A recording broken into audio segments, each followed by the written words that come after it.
So, hi everyone. So today I am with Richard from Scattering Ashes. And yeah, welcome, Richard. Lovely to meet you. Likewise, thank you for asking me. It's very kind of you. Lovely. So, do you want to tell us a little bit about Scattering Ashes? What's it all about? Sure. So it is a bit, sort of like what it says on the tin, really. But we help people with choices around cremated remains, ashes. So whether that's the actual where you go, what you do, how you do it. So we talk about the law and best practice about how to, make it a meaningful ceremony. We provide services like boats if you want to scatter over water. So we've got boats all over the country that work with us. Or if you want to go and do something in the sky, so we do fireworks and things like that. Or even we have a diving reef that we work with so that they have a memorial reef out off Dorset. So there's the kind of, we do a range of services for people, but a lot of the stuff on the website is about feeling confident in what you choose, because it's about personal choice. So whether you choose to split ashes with members of the family or you don't, whether you want to keep something at home in the garden, whether you want jewelry, it's about choice. So it's about informing people of what their choices are and helping them to feel confident that they are the right choices for them, and encouraging to just take the time and think about how they want to memorialize the person that they love. Oh, that's lovely. Wow. And where are you based, Richard?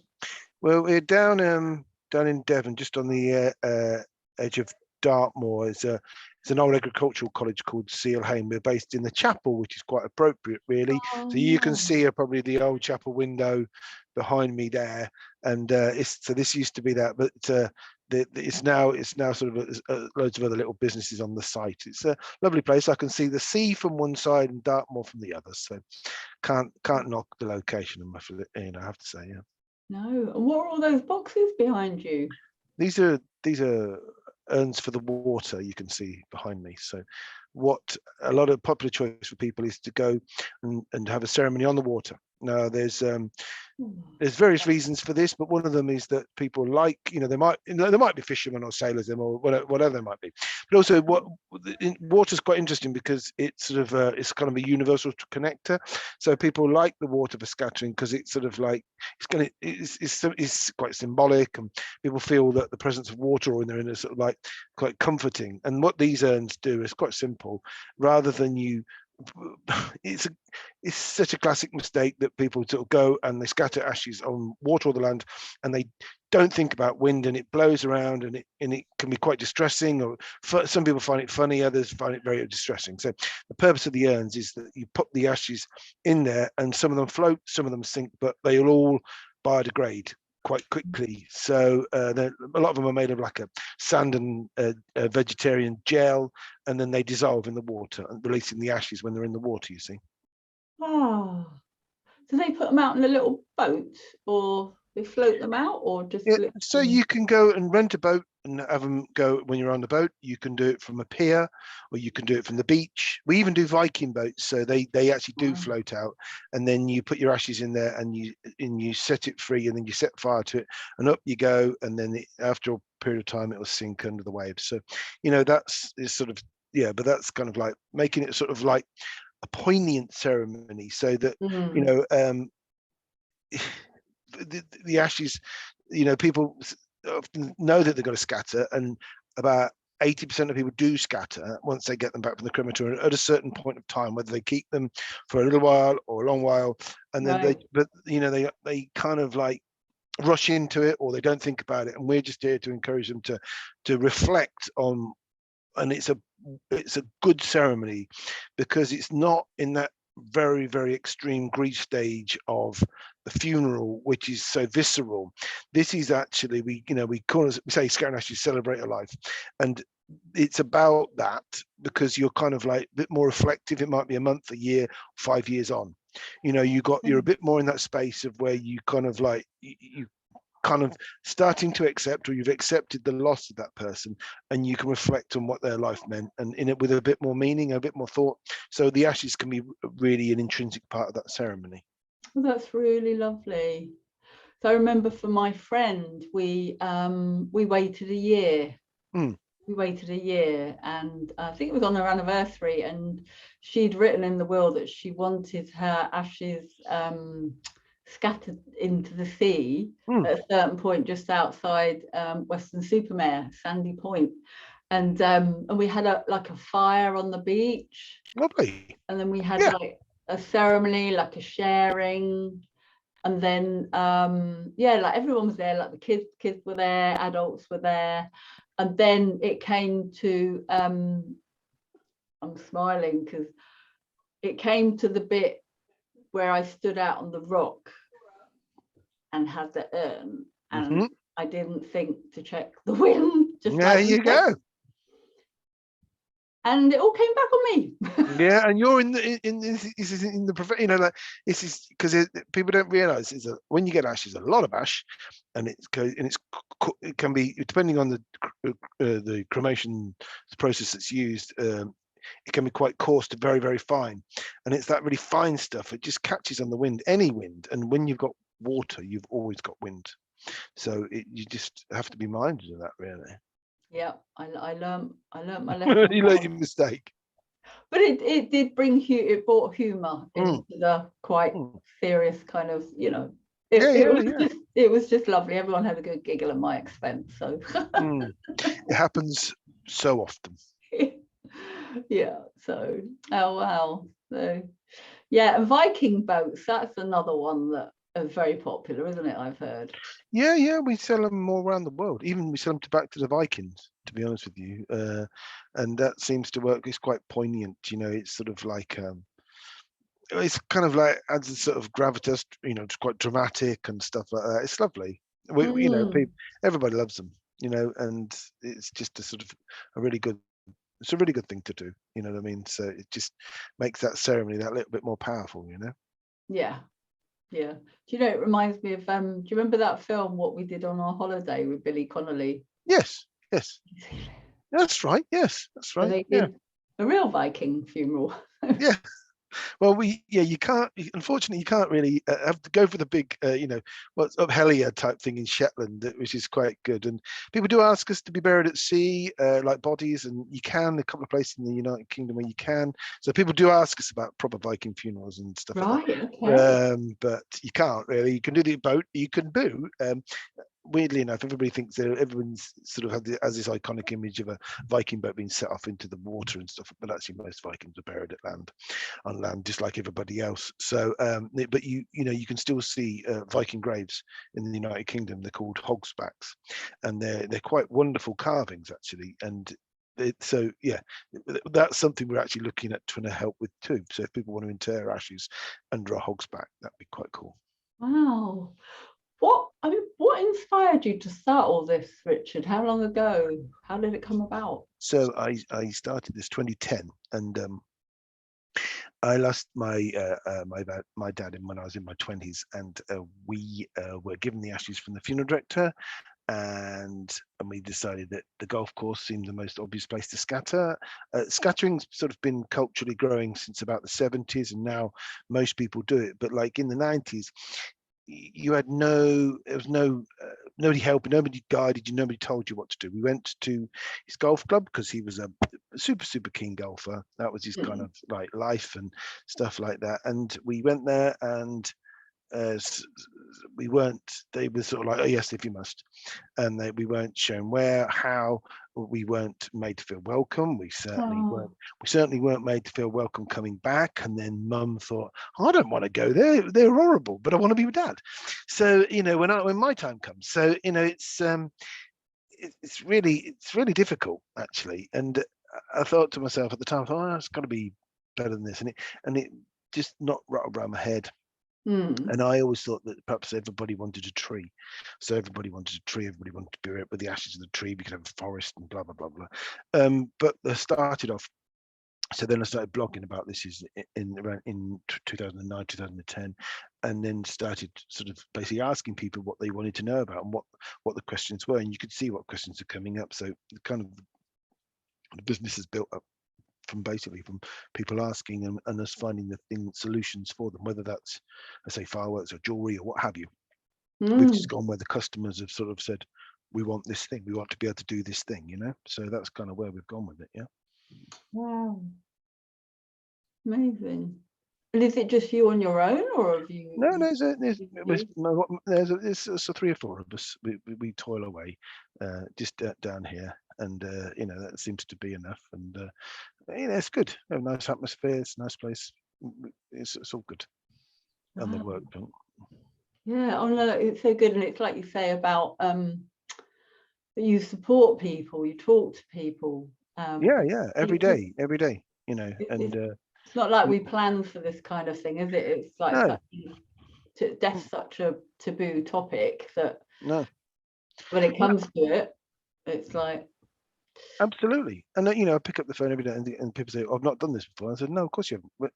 Why would you have done this before? You know, I mean, hopefully you haven't. Hopefully you haven't done it before. You know what I mean?" So they go, you know, and they're after stuff, after just somebody holding their hand for a bit and saying, you know, telling them that their choices are okay, or you know, validating it, and sort of after a bit of guidance on how to do it sensibly and stuff like that. So, you know, we're all the same, aren't we? You know what I mean? We're looking for that. yeah, a bit of reassurance and Mm. yeah, a guide, support, isn't it? Mm. What we need at that time. We need support and care. So Yeah, absolutely. yeah. So just looking at my questions. How's it been during COVID times? It's a bit strange. Obviously, there's, you know, I if I could have a pound for every time I say, "Oh, you're in the funeral business, you'll be fine." Oh, it doesn't really work like that. You know what I mean? We're not. It's about supporting families, and the only strange aspect about it is that the amount of more Hindu and Sikh clients that we've had, because originally they had gone back to India and the Ganges, and they haven't been able to for the past 2 years. So they've kind of like, there was always a significant British Indian population that would use the rivers in the United Kingdom, but now for 2 years everybody's had to use them basically, because there's a certain, you know, you're supposed to do the ashes ceremony quite soon after the death. Right. So you know, they can't hang about. So it's brought a sort of a slight cultural change in terms of that community, because they're doing lots more here, you know, around the centres, the West Midlands, the Leicester area, London. We get, you know, they're using the boats and going on the rivers and conducting their ashes ceremony there. So Oh, it's been, wow. yeah, it's been, you know, it's probably, you know, it's just a thing. But I was just surprised by it. That was all really. Mm. I hadn't thought that would be a consequence, you know. No, it's yeah. You can never foresee those things, can No, we? you can't, can you? No. Wow. Okay. Yeah, I've spent quite a bit of time in India, but I haven't been on the Ganges as well, but not No. in Up to Varanasi. Varanasi. Yes, that's on my list to go to. Mm. So, have you ever Yeah. been? No, it was on our list until then it was kiboshed by COVID. So seems there's a slight irony there, but yes, it's on the list once it all calms down a bit. Really, you know, but it's family and stuff, like trying to persuade my family, my children, of thinking, oh, I want to go to like America rather than India. Go, me and my wife would go, no, India, it'd be really good, and they go, oh, I don't know. So for families, it's part of negotiation, isn't it? Really. Wow. And what would you say to people that maybe have got ashes kind of been sitting in a cupboard for years and getting, you know, and not necessarily having made the time to talk to their family about it, like the family are all scattered as well. What would you say? And they don't know what to do. Yeah, well, it's paralysis a lot of the time, and I think, you know, it's not unusual for people to have the ashes for a year. What happens is you get the end back from the funeral directors, and then that sort of goes and migrates, and it migrates usually to 2 places. The bedroom is the first place it goes to, under the bed or in the wardrobe. That's kind of where a lot of ashes go. So people go, oh, and some people put them in the garage and stuff like that. It's one lady said to me not so long ago, she goes, oh yes, my husband's in the garage. And then she stopped and went, it is carpeted, you know. And I was like, And I thought, that's really fascinating. Why you would feel the need to clarify that, but it's like, he has got some dignity, like, so, but yeah, it's funny. So that's kind of like what a lot of people do, and you kind of get and a lot of ashes. I mean, thousands and thousands of ashes are left at funeral directors too. So that which is a real shame, because I think that an acceptance of what's going on and an understanding, and they need to kind of sort of just not just deal with it, but like you need to sort of spend time and a little bit of thought to be able to start to approach it. Now, it might be that a year is too short. It might be that 5 years is too short, but there will be a point of time where you just can't, you shouldn't put it off just because you're putting it off.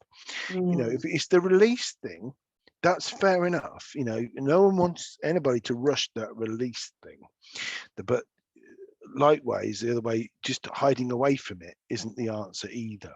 So spending some time with family, we get like a sort of humps in inquiries after bank holidays, usually, because it's a time when often families get together and they sort of have a chance to discuss what they want to do with mum or dad and stuff like that. So get it, finding time, and and sometimes we get a lot of families in conflict, and and we often say just split the ashes. We get a lot of step parent child conflict, and what we say is that you never really own that person entirely in life, so why would you think that that's okay in death? It seems to be a point of like I've got to have them all, or I've got to have them all, and you just, well, if splitting is not against the law, it's not it depends. If you're a very, very strict Catholic, then probably that would be not necessarily permitted, but for everybody else it's fine. So you can consider splitting them. You then also consider, like, just take time to think, well, what do you want? And now scattering's the answer for the vast majority, say 80%. But what we sometimes say to people, if it's the release thing, then keep a little bit back. Just keep a token amount, because people don't want the whole of the ashes in the house. They kind of feel that they have a duty to set them free. Set them free is a phrase I hear every day. Every day. And people feel this emotional thing that where they think, no, they've got to let them go. I've got to set them free. And that's fine, but but it's often the releasing and the departing thing that's hurting them. So just keep a little bit back, because it doesn't seem to matter that you haven't got the whole person there to keep that connection. You can have a little bit. It can be in like a matchbox. It can be in anything. You don't need to. I mean, we sell stuff obviously to help that. Put it in glass, or put it in a jewelry, or put it in this. You don't need that. It's just keeping a little bit back, and that can help create that connection and make that act seem not quite so final.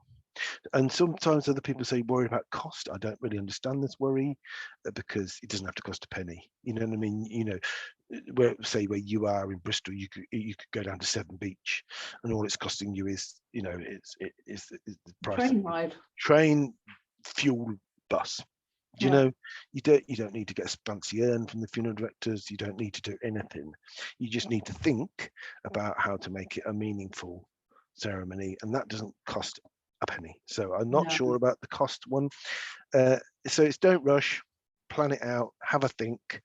And when you start to do these things will fall into place as how you want it, and then that helps. And when you've done this act, I know that most people, well, I can't say everybody, but I know most people will find the act quite cathartic. They'll find it quite.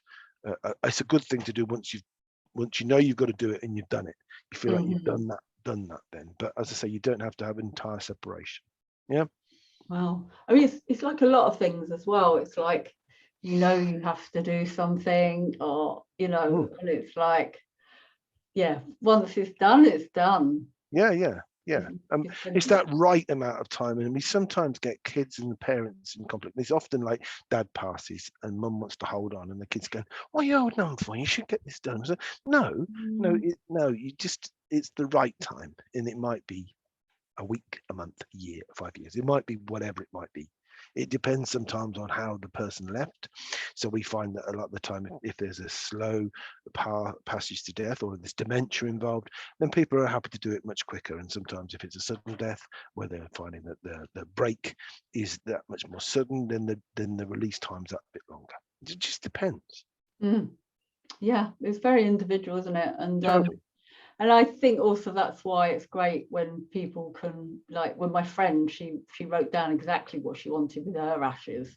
So it was just very clear, you know, so there were no kind of room for conflicts or anything like that, because it was all written down. It's like, right, that's what we're going to do. So and other friends, we've kind of divided up, like you say, to like maybe the favorite places that they used to like to go. Absolutely. And yeah, one of my friends is like had a tree planted on top of her ashes, and in a garden near Dartmoor, and yeah, so That's right. everyone kind of had their little piece of, Yeah. Well, people and don't they leave had their little wills. ceremonies. Yeah, but people don't leave wills. So very, very few people leave notes about ashes. But I would say, you know, just be clear. You know, it's again like leave a will, write what you do want to do with your ashes, because people think, you know, it's amazing. People say, oh, you know, that was that. It's what they would have wanted. It's just a load of hokum, because most people, it's what they want. They've just put it on the other person. So you know what I mean? It's get it down, get your plan down. Yeah. Just, you know, I'm saying being grown up about it, but just understand that this is a thing that's going to happen. So you might as well avoid conflict within the people that you love, because if there's a family of 2 people, there'll be 2 opinions. If it's a family of 3, there'll be 3 opinions. You know, no one seems to have it's always the same. Yeah, and it's a highly emotive time, Totally. isn't it? So that's Totally. going to just add added pressure. So yeah. No, absolutely. Oh, so what have you chosen for your ashes then? I change my mind every week. You know, I suppose there's certain places that I quite like, you know, from my childhood and now, and you know, I'm a big fan of history. So you know, I've sort of said to the wife, you know, perhaps these places, and then I keep going back to fireworks because I quite like fireworks, you know, and then we've got this I'm not plugging this, but I just wanted to tell you about this. We've got like a new soil compost thing that actually, rather than hampering plant growth, because ashes under a tree can hamper plant growth if it's concentrated, it breaks it down, it neutralizes it, and then converts the calcium and the phosphate in the ash into a fertilizer, and it actually enhances the plant growth. So I'm quite like that at the minute. That's my new favorite, shall we say. Right. And you've told us all now. So you can't say you don't know. Yeah. Yeah. Funny, actually, one of my sisters said she liked the Viking Right. boat after I published the article, 8 things to do with a person's ashes. So Yeah, they're quite enigmatic, aren't they, really? You know what I mean? It's quite, yeah. But again, it changes. As I say, it changes. When certainly when we designed and built them, that was on my top one for ages and ages and ages. But I don't know. It's like if you're in the business, you kind of like, it sort of passes your mind lots and lots. So it sort of, it kind of changes a bit, really. But there's certainly, the wife knows that there's plenty of things that would be acceptable. That's for certain. Yeah, and who knows in the future? Who You knows don't in know. the future what You don't know. will. I would, and sometimes people give us ones that can't be done as well, which is a bit of a pain, because you know we've had, you know, like a lot of Scots like the top of Ben Nevis, and they don't realise that you can't go up there, and then people feel conflicted with that too. You see, so a lot of top of mountain tops, they're very fragile ecosystem, and ashes is quite, you know, if you imagine all the Scots out there, I all want to go to the top of Ben Nevis. Well, it started to mess up the lichens and the mosses on the top of Ben Nevis, just for the sheer amount of ashes that they're putting up there. Happened in Snowdon too, and it also happened, weirdly enough, in Jane Austen's house. A lot of people are nicking over and putting them in the rose bed. Now, if you can have ashes in the garden and you scatter them thinly, it's fine, it won't affect it at all. But if you start intensively putting ashes somewhere, it can make the soil quite alkali, and puts too much salt in the soil too. So.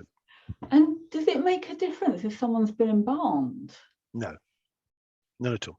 The ashes are bone, essentially. So when you're cremated, all the nails and things from the coffin that don't burn, they're all extracted, like with a sort of magnet and stuff like that. Your bone, your metal joints and your teeth, if you've got any gold teeth, they're all removed as well, and they get recycled, which is good. And then you're just left with essentially bone matter, and then that gets put in a sort of like a machine that reduces you to the ash that you see, and then that's all that you're really getting back. You might get some carbon residue from depending on the coffin and stuff like that, but it's essentially bone. Wow. Wow, it's yeah, it's a big subject, isn't it? Isn't it? Wow. Yeah. Cool. So where do you see like your business kind of going in the next years? Well, I think we're always searching for choice, and I'm quite a fan of. So if any sort of new things come along, we've had a company that does drones and stuff that does weather balloons that would take you out into space. I see a lot more memorial woodland as people seem to kind of connect with that, and so it's trying to see what is out there, what people responding to people's needs more than anything else, because I don't think cremation's not going away. I mean, there is alternatives to it coming along, but they'll take quite a while, and I think it will still round to be about 80% of us will want to end up being cremated. So it's about providing the sort of responding to people's needs around that choice. Yeah, and like you say, choice, that's so important, isn't it? No, it's totally, yeah, people it's need to know they have a choice and expression, as to find meaning. And we quite like, so you'll see on our site, we don't try. One of my dislikes is fake Victoriana that the funeral industry seems to be slightly obsessed with, and that sort of things out of Dickens, and the black top hats and all that. I don't think that's for now. I think that's a sort of like I don't know what it is, but it doesn't seem quite right. And so we kind of like we're pushing towards more artisan stuff. So I'm a trustee at the Devon Guild, not called Devon Guild, called Make Southwest. But anyway, it's a craft charity down here, and so trying to speak to artists and stuff. What can you create? So we've got, we use artists, local artists. We try and keep as much as we can, British, English, whatever, and local. So I would say 70% of our suppliers are in there, in Devon, Cornwall, Somerset way. So just so that, and we, if you can create something of beauty rather than something that's imported, that's like just a high margin thing. I mean, there's some things like the Viking boats we can't get made in the United Kingdom. We just can't. We've tried and we can't. So, but a lot of our other stuff, we get it made by artists here, and I think it just adds that extra dimension, Yeah. Wow. And what about I just thought about animals. Do you get pets? People coming with their pets' ashes? Yeah, we have a sister site called My Pet's Ashes, which deals with that. Some people, we used to have it all on the same site, but some people, what people are like. Some people get funny about it, so we split that up. But we do pretty much exactly what we do for people. We put in jewelry and glass, and for pets, and it's it's needed, and we even have people take boats out for especially Buddhists and stuff that take boats out to scatter their pets' ashes on rivers and stuff like that. So pets are part of the family, aren't they? Yeah. So Yeah, definitely. Some people, they are family, aren't they? Oh, absolutely. Yeah, we've had we've had all sorts of pet owners pass through the doors, and we love every single one of them. They just it's like parrots to whatever. If great, if we can help, we will do. Yeah. Oh, that sounds so lovely. Oh, thank you so much, Richard. It's just been it's been fascinating today. I've learned so much. Thank you. No problem at all. That's really been a pleasure. Yeah, so I will post Richard's details of how you can get his details and find out more about Scattering Ashes. And yeah, thank you so much, Richard. Lovely to meet you. Likewise, Marla. Thank you. Bye. Okay. Bye.